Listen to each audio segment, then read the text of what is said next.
What's up, YouTube? Jeff, your Style O.G. And on today's video, we're going to discuss the style rules every man needs to know. If you're new to the channel, we release a new video every Monday, Thursday, and Saturday at 4 p.m. Eastern, discussing various men's lifestyle topics such as style, grooming, and dating. I invite you to subscribe, tap that notification bell, and join us. And to my returning friends like Keenan Jackson, salute. Now, rules, especially when it comes to style, are just guidelines. They're parameters to work within, foundational ideas that can make sure you start your style off in the right direction. But I want you to have these foundational rules to branch out from. And that's what we're going to discuss on today's video. On today's video, I've got various style rules that if you stick to them most of the time, you'll be well on your way to being very stylish. So without any further delay, let's hop right into it. Now, our first rule is a shopping rule, and a great rule to start with if you want to get the best fit off the rack. If it doesn't fit in the shoulders, put it back. I'm talking about suit jackets, regular jackets, shirts, you name it. If it doesn't fit in the shoulders, you're probably not going to be able to make it fit no matter how much your tailor works their magic. The other areas are usually much easier to fix. The body, the length of the sleeves, just about any other detail. But the shoulder is the most difficult and the most expensive part of that item to get right. So you're much better off to eliminate as many fit headaches as possible. Make sure it fits well in the shoulders. Now, next up is a style rule I've been preaching since I started this channel, and I will continue to do so as long as I have the channel. Buy the most expensive dress shoes you can reasonably afford. Here's the thing when it comes to dress shoes and leather in general. You get what you pay for. But that doesn't mean I want you to go in credit card debt to buy your shoes. Buy the most expensive ones you can reasonably afford. Reasonably afford being very key. It just so happens the more you spend on a good dress shoe, the better shoe you'll get, it'll look better, and more importantly, it'll last longer. In the long run, you're much better off spending more on your shoes in the beginning because they'll last much longer than your cheap shoes. Because they'll last longer, you actually get more bang for your buck. So when you're shopping for those dress shoes, remember, spend as much as you can reasonably afford. Speaking of spending as much as you can reasonably afford, I believe in using that same rule when it comes to buying your outerwear. One of the reasons why I like to do that, if you're wearing outerwear, a lot of times it's the only piece people might see. You might not even take that jacket or coat off the whole day.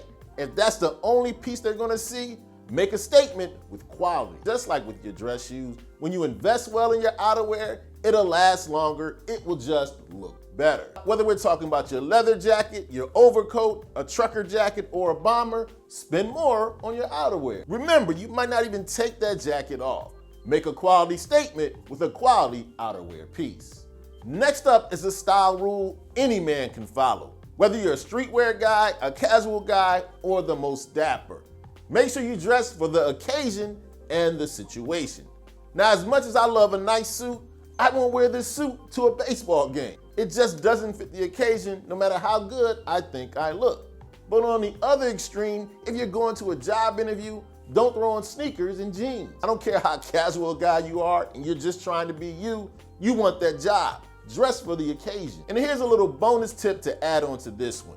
It's always okay to err a little bit on the side of overdressing instead of underdressing. But remember, when you're getting ready in the morning, take into consideration the situation and the occasion. Now, next up is a style rule for the guys who already wear statement pieces or guys who are looking to expand their wardrobe and throw on a statement piece or two.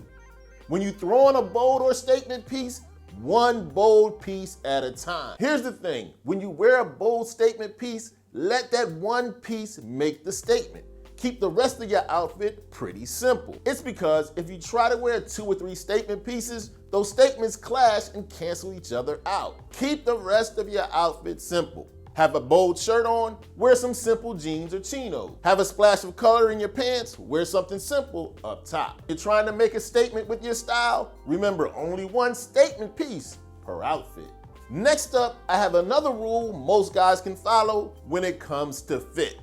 When you're picking out your next pair of jeans, grab a pair that fits slim in your thighs and taper towards the ankle.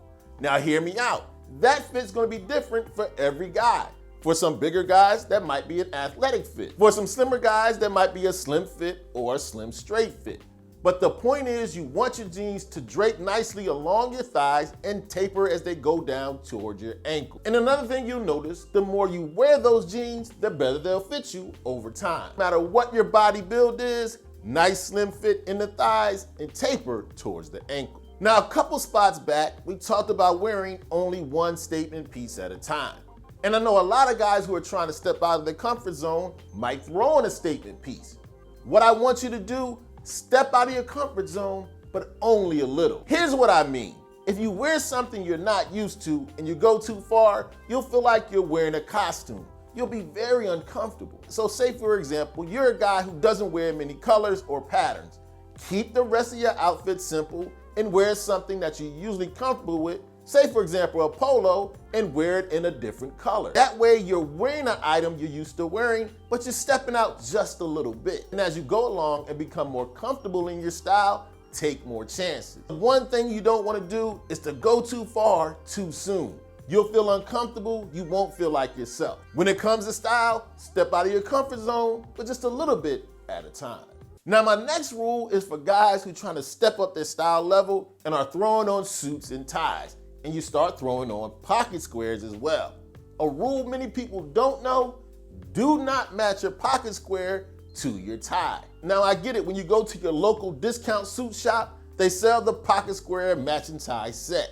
Just because they sell it doesn't mean you need to buy it. I mean, there's a fast food joint on every corner too. Doesn't mean it's good for you. Instead, I recommend you do what I've done, even though I don't have a tie on. Match your pocket square to your shirt. If you really want to do a little matching of your pocket square and your tie, take a subtle color that's in your tie and match that to your pocket square.